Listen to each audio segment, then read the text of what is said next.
You might have heard you should die, but what I said was you should beat it because you know where all of his eyeballs are. Well, I know. Did he not worry about the ammo this time? Get your ass back to the house. I will deal with you later. I seem to remember him being a lot easier the last time I fought him, but I just need to blast his eye from close range, I guess. Good enough. You know what? Now you're playing against me with my own blood. This is getting old, Jack. Agreed, this game is definitely getting old.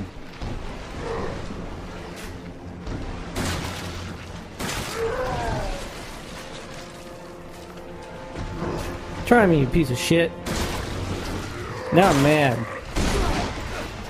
You asshole! Kill against me. Kill my wife. Damn it!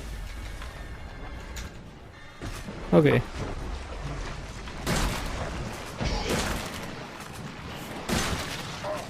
Yeah, go up there.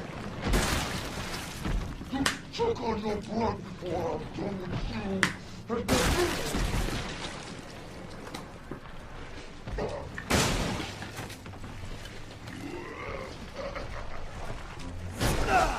Alright, I think that's better. Now that was a waste. No, it's not. If you want to use handgun ammo to shoot crates, that's fine. Just don't waste shotgun shells.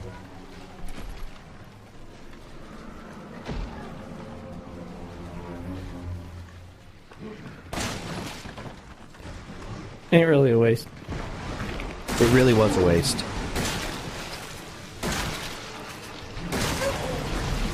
Okay, wait, go around the other side. A-hole. Shoot him. Shoot him in the dick. Not that one, the big dick. Doesn't matter which one I shoot.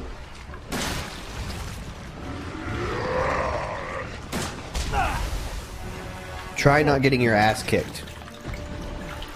That's what I'm trying. Shut up. No, I can't shut up. Got him.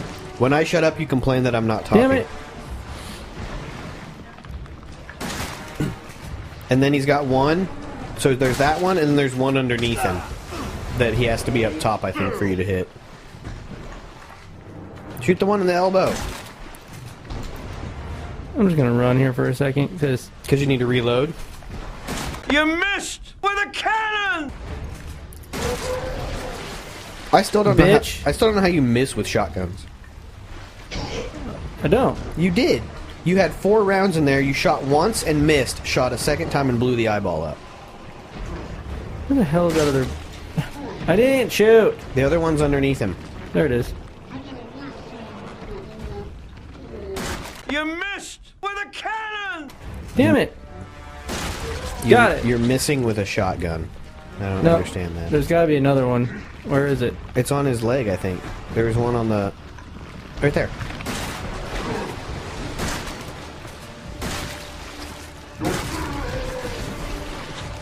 Those fuckers take a while. I think that was all of them. Yeah, I can't remember what he does now.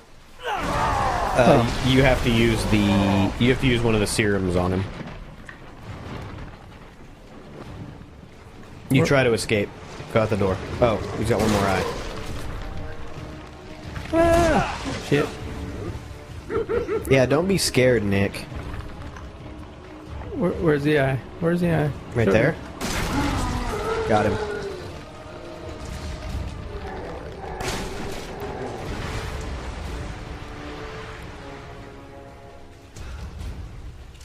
Now you should be able to get out that door.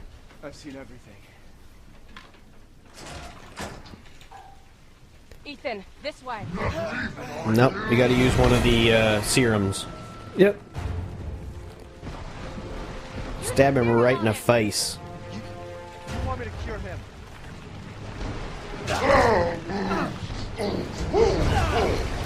So this is the part that I thought was really stupid. So the game tries to make the player feel bad about the decision they're about to make.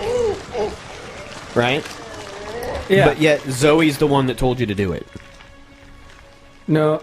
Oh, yeah. Are you alright? Why did she expect, because I'm assuming we're going to choose... I don't know why anyone wouldn't choose their own wife, though. Yeah, I don't understand why Zoe would assume we wouldn't choose Mia. Because, one, I think that's actually the canon ending to the game anyway, is that you choose Mia, right? Second off, Zoe told you to waste one of the serums, so... It actually comes to the same thing anyway. So... Well, I know, but I mean, I think the canon ending, based on the DLC, is that you're supposed to choose Mia.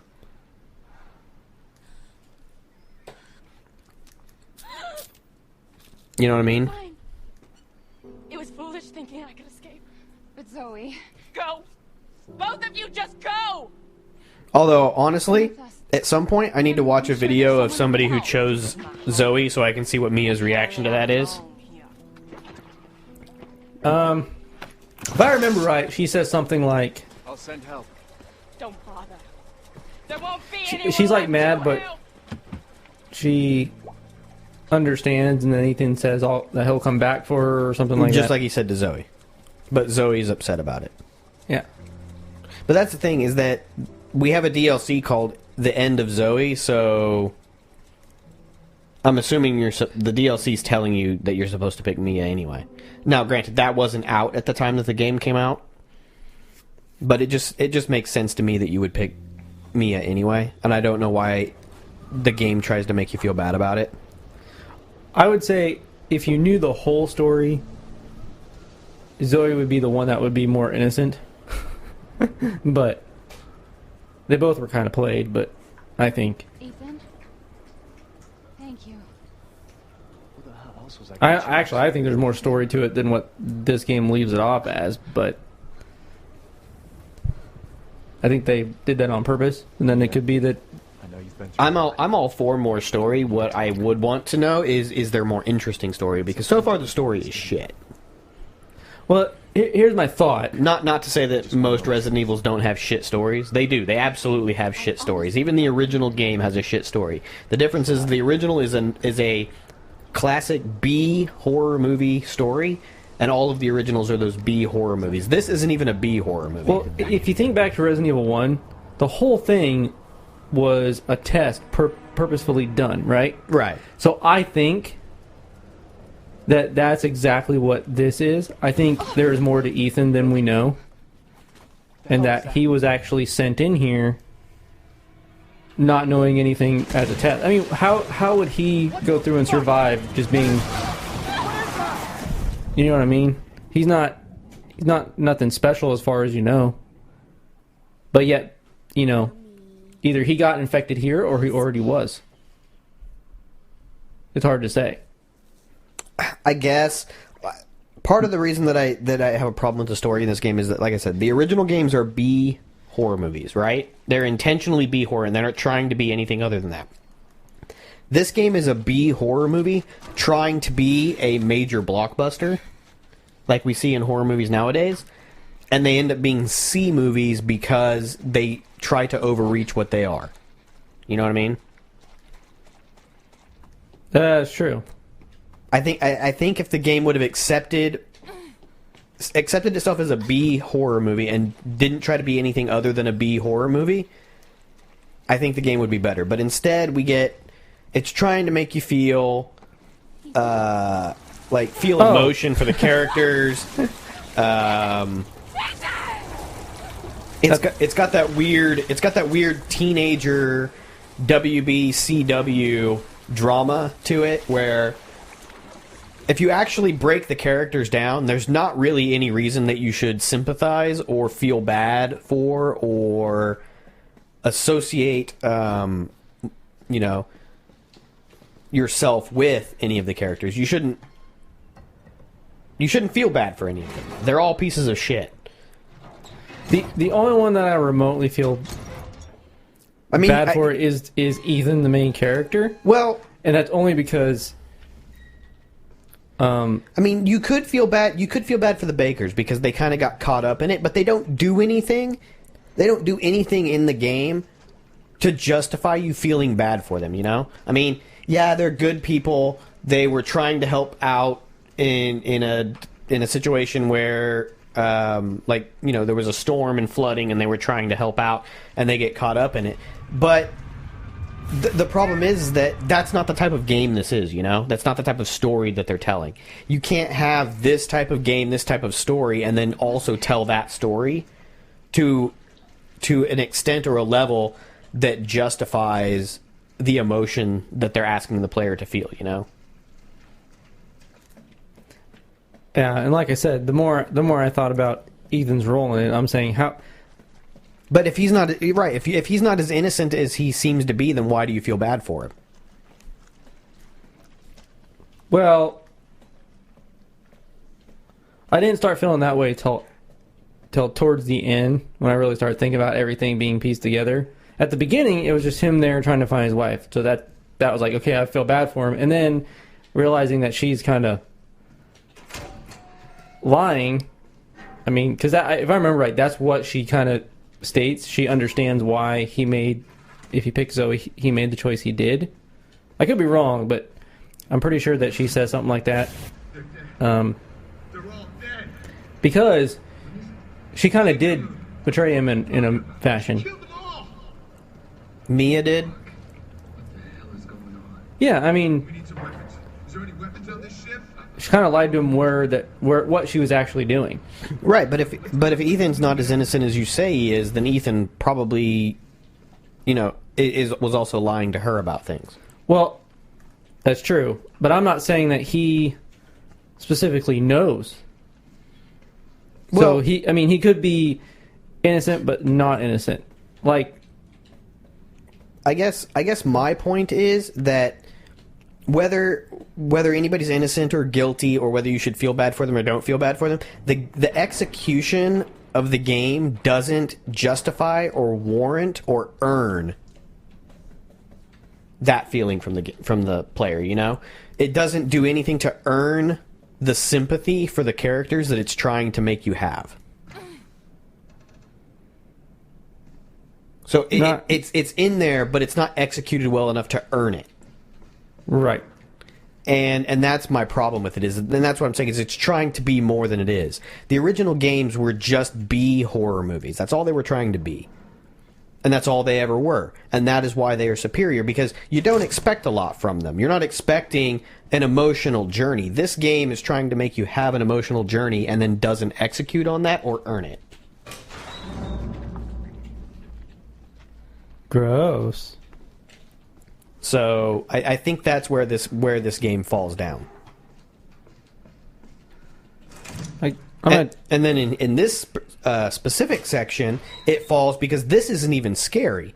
So now it goes from trying to be a horror game and scaring you, and it starts failing at that. Now it's not even earning that. So now it's just I find this part kind of freaky. I thought this entire part of the game was absolutely boring. I thought this was. I honestly think this and the caves are the worst part of this game. Really? Yes. Why do you think this part? You're looking at right now why I think this is the worst part of the game. Oh, because you know about her? No, because this isn't scary. Oh, true. The exposition, the way that they're telling the story, the way they're revealing the story. This reminds me of Fear. Right. But Fear wasn't scary. Right. Well, the times that she, like, it was a jump scare type of a thing. That was it. Right. Yeah. But again, in jump scares you have diminishing returns. So because your diminishing returns are after you've jumped about a dozen times, it's now pointless. So this now has turned into Fear, which wasn't scary to begin with outside of a few jump scares, but you get used to it after a while. But that's what I'm saying, is the exposition and the explanation of the game and how they're explaining the horror and how it's being presented destroys the horror of the rest of the game. So after you've played this, the beginning of the game, the beginning section of the game are now no longer terrifying. They're not scary anymore. Once you understand what's happening, it's not scary anymore. And that's where this game fails. That's why this game doesn't do as well as the other games. Because even after you know what's causing the issue in the other games, it's still scary. Wait! Because the monsters are inherently scary. The problem in this game is that the monsters, the enemy design in this game is terrible. It's not scary. The enemy design in this game is horrible. And because the enemy design is horrible, you're banking on the mystery to make it scary, and then you reveal the mystery, and now it's no longer scary. So this entire part of the game removes any potential horror that the game had to begin with. And the way it's presented to you is in a very boring... Like, right now, the only way that they're maintaining any level of scare is because you don't have any weapons. That's true. Yeah. If you were brought into this particular point of the game and you had weapons, nothing about this section is scary. So it's banking on a single element to maintain the element of terror or the element of tension and surprise. And because it's so one note, it falls flat. And it's even and at the same time it's taking away its mystery at this point. So it's taking away its mystery, its prime piece of horror, the prime reason that it's still somewhat scary. It's taking all of that away and replacing it with the fact that you have no weapons.